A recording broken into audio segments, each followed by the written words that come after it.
Nah, ini Mami juga ada tips tetap tenang hadapi resesi. Jadi, meskipun kemarin kita sudah menghadapi resesi gitu ya, kepanikan, kita dilanda pandemi gitu ya. Nah, ini ada beberapa tips dari Mami supaya kita tetap bisa melanjutkan hidup kita dengan tenang. Yang pertama adalah pertahankan uang tunai selama yang kita bisa. Jadi, ada istilah gitu ya, cash is a king. Jadi, uang tunai itu adalah raja, adalah segalanya. Jadi, kalau misalnya kita punya uang tunai yang cukup gitu ya, kita bisa mempergunakan itu untuk misalkan mau untuk belanja, mau untuk berbagi. Jadi, bisa sesuai dengan kebutuhan kita.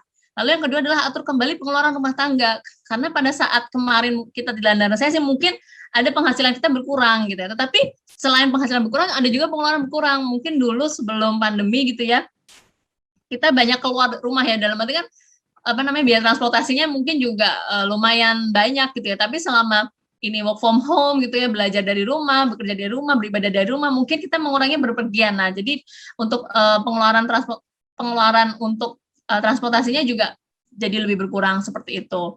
Nah, kalau misalnya kita yang ketiga gitu ya, kalau misalnya kita punya hutang gitu, segera lunasi utang kita gitu ya. Jadi utang ini juga sebagai beban gitu ya. Jadi dalam kondisi yang krisis kemarin gitu ya, dalam kondisi resesi gitu, kita aja penghasilan mungkin banyak yang berkurang gitu, apalagi kalau ditambah punya utang, tambah lagi kan beban kita gitu. Jadi terus yang keempat, kita juga harus punya dana darurat yang cukup.